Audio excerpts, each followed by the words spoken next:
All right, guys. I want to be serious about this whole gamers only play old games topic here going around. I know it's not a fresh topic, but it's what I heard and been hearing about and kind of wanted to talk about. So I'm sure most people in the circle of gaming know. They see that most gamers, most people who play games, only play older games. And at that, it's mostly online games. I have a list right here. It says that they use Active Player IO, Statista, and MMO population. I'm just going to go over this real quick. So Counter-Strike, Call of Duty, Apex, Genshin Impact. I know people still play Genshin Impact. I played that for a little bit till I caught on to the gacha scheme. Rocket League, a League of Legends. That's just the top 5. I'm not the whole list. But I want to talk about, I've heard different reasons on why people play older games.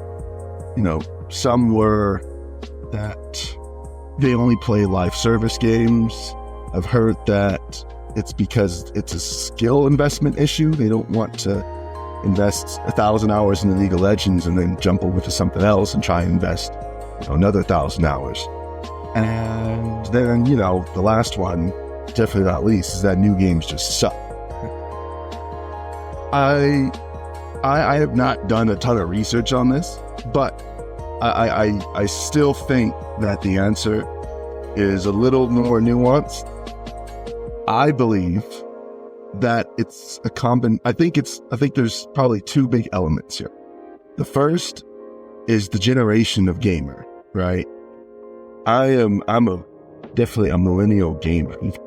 And then you got the younger generation of gamer where those not quite League of Legends, Fortnite, they'll play the Fortnites and Roblox and games like that. And I'm not necessarily discussing the younger generation because I just think that the younger generation of gamers probably enjoy socializing through gaming more. It's probably their main avenue of socialization. I'm more talking about millennial gamers. And I think we are a combination of the game. A lot of AAA games nowadays are just not appealing. I'm not going to say they're bad, but I think that our backlog is so massive that we look at these newer games and just go, why? Right? Why should I pick up the newest, I guess I just talked about the Dragon Age Veilguard. Why should I pick that up when, I haven't played Baldur's Gate 3 yet, right? Or even, for me, I play older games like Baldur's Gate 1 and 2. I want to play those at some point. But other than that, I still have Pathfinder Wrath of the Chosen. I haven't even started that yet. I haven't beaten the third Nathan Drake game, Uncharted. I haven't beaten Cyberpunk all the way through. I started, got a good way through, but still working on it.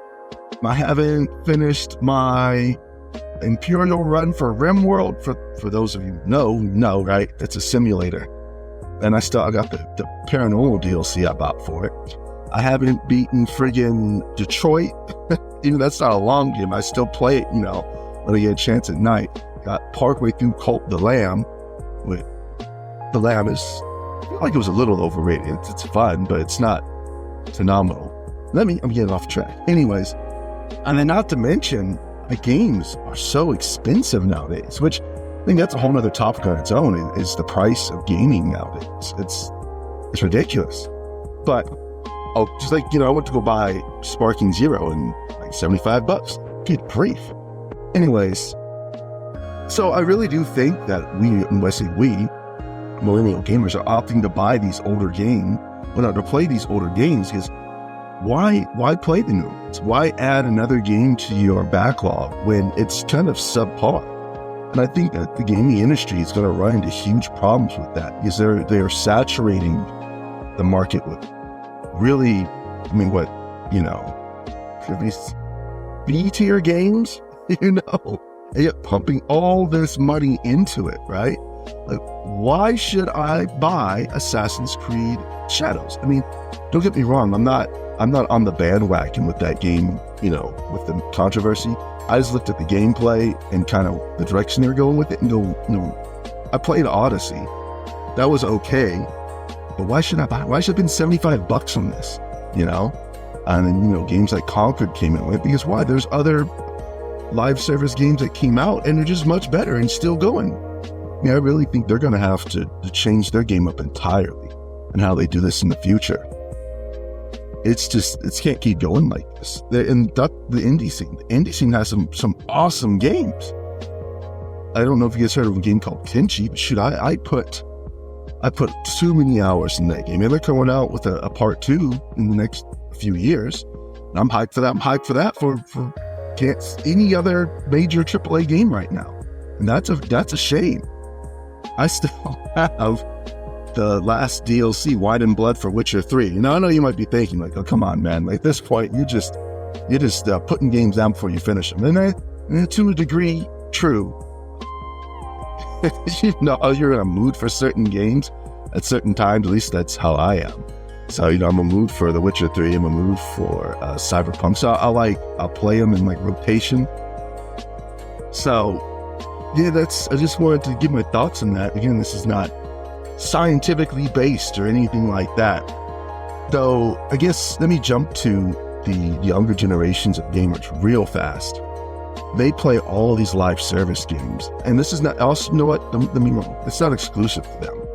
A lot of millennials, higher upper class millennials who don't have any kids or maybe girlfriends, that's not a dig at them. It's just, they'll play these live service games and just pump thousands of dollars into them. A good case study on that is a game called Mabinogi. Old game that I jumped on just recently to see if the servers were still up, and they are. I mean, this game is, I think, 15 years old, online game. And there are guys on there still putting thousands of dollars into a game with an MMO population that's in the hundreds. It's ridiculous. So anyways, getting distracted. Millennials in these live service games just show no sign of slowing down. Games like Roblox, Fortnite, and even GTA Online. There's a massive GTA Online that'll blow your freaking mind. And it's the same thing. It's a live service. They host the servers. You buy cars with real money, buy guns with real money, clothes and all that. That's really hurting the gaming industry as far as like them trying to innovate, because they're all trying to cash in on that. But I really do not believe it's going to have a future, because those younger gamers are going to grow up. Online games is not going to be their main source of socialization anymore. They're going to go off and do their things.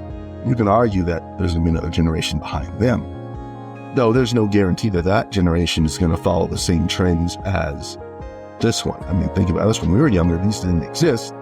And so we just played Super Nintendo, Sega, and LAN parties. LAN parties, what was big for us.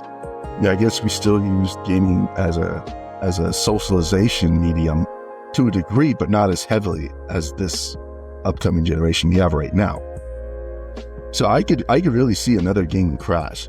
There are just too many good games that are out, and there's not enough time for us to play them with how many games they come out every single year in the AAA sphere. Because that's really who's going to get hurt.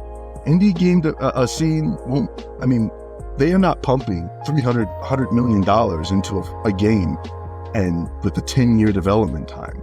AAA gaming is what's going to hurt, which, I'll be honest, at this point, I'm not going to be sad to see it go, I think. I mean, I will miss the Baldur's Gate 3. I've just played just a little bit of that, and that game seems phenomenal.